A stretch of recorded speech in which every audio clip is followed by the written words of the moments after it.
నీ విశ్వాసం గొప్పదమ్మా, నీ విశ్వాసం గొప్పదే.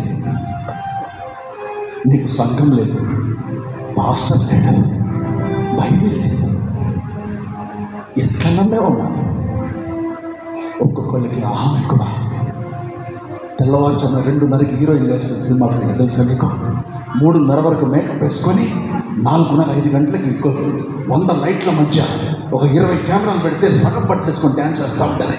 ఆమె గురేంటో తెలుసా? ఈ యొక్క రాష్ట్రంలో, దేశంలో ఉన్న వాళ్ళ యొక్క ఈ కాలేజ్ క్యాంపస్లో ఉన్న అమ్మాయిని, అబ్బాయిని నాశనం చేసే గురింది ఆమెకి. సర్వనాశనం చేసేస్తుంది. అలాంటి గురింది ఆమెకి. యేసు ప్రభు తెలుసా? మార్కు సువార్త 1:35 వాక్యం చదవండి త్వరగా తీయండి బైబిల్. మార్కు 1:30.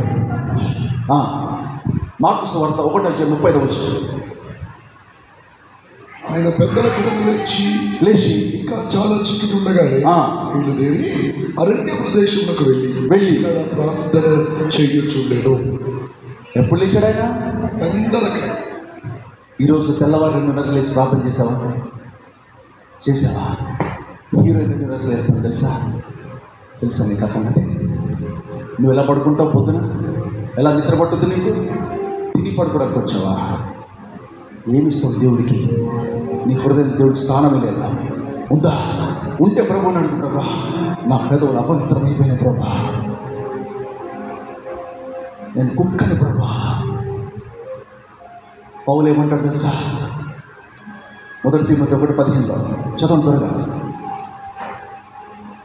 చదవండి. అపోస్తలుడైన పౌలు గురించి 1 తిమోతి 1:15 త్వరగా. పాపులను రక్షించుటకు క్రీస్తు యేసు లోకమునకు వచ్చెను, వాక్యము నమ్మదగినదని పూర్ణ అంగీకారమునకు యోగ్యమైనదని ఉన్నది. అట్టి వారిలో నేను ప్రధానుడు. దేంట్లో ప్రధానంటే పౌలు? పాపులలో ప్రధాన పాపి. 13 పత్రికలు రాశాడు ఆయన. నేను సూపర్, నాకేం తక్కువ, నాకు భాషలు వచ్చు, నా ప్రొఫెషనల్ తెలుసు, నాకు అన్ని తెలుసు, నేనేం చెప్తా చేసేస్తా, దేవుడిని నేను చూసా అని మాట్లాడుతున్నాడా? మాట్లాడలా. పాపులలో ప్రధాన పాపిని ఎవరు చెప్తున్నారు? వీళ్ళు పక్కన ప్రపంచంలో బైబిల్ ఏ భాషలో ఉన్నా ఆ భాషలో అపోస్తలుడు పౌలు పేరు ఉంటుంది. ఆ పౌలు అంటాడు పాపులలో ప్రధాన పాపిని. ఈరోజు అడుగుతావు దేవుణ్ణి, ప్రధాన పాపిని ప్రభా, నీచుగాలి ప్రభా. యోబు ఏమంటాడు తెలుసా? చదువుకో త్వరగా. యోబు గ్రంథము 40 అధ్యాయం 1-2 వచనాలు త్వరగా. మరి ఆక్షేపణలు చేయించేవాడు సర్వశక్తులను దేవునితో వాదించవచ్చునా? దేవునితో వాదించేవాడు ఇప్పుడు ప్రత్యుత్తరం ఇవ్వను. అప్పుడు యోబు యెహోవాతో ఇలాగ ప్రత్యుత్తరం ఇచ్చాను, చింతగించుము, నేను నీచుడను. చాలు. ఏమన్నాడు యోబు? నేను నీచుడను. నేను ఏమని ప్రత్యుత్తరం ఇచ్చేదను? నేను నీతిమంతుడను కాను దేవా.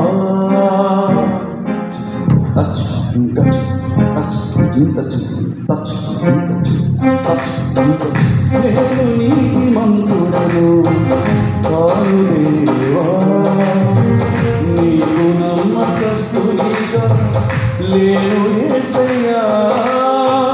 నేను నీతిమంతుడను కాను దేవా, నీకు నమ్మకస్తునిగా లేను యేసయ్యా. కరుణించి నన్ను బ్రోచి కాపాడినావు, ఏకాకినైన నాకు దిక్కు నీవైనావు. నేను నీతిమంతుడను కాను దేవా, నీకు నమ్మకస్తునిగా లేను యేసయ్యా.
జీవితాంతము నీది ప్రేమ కావ్యము పరమగీతము నీచమైన నాయాన్ని ప్రేమతో సహించాలి నీచమైన నా గుణాన్ని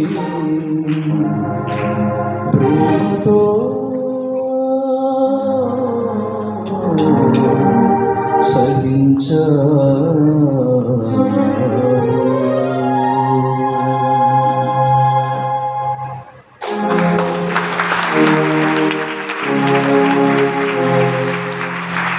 దేవుడు ఎంత సహించాడు తెలుసా? ఎంత ఓర్చుకున్నాడు వాళ్ళే. నన్ను 14 ఏళ్ళు ఓర్చుకున్నాడు సినిమా వెళ్ళ.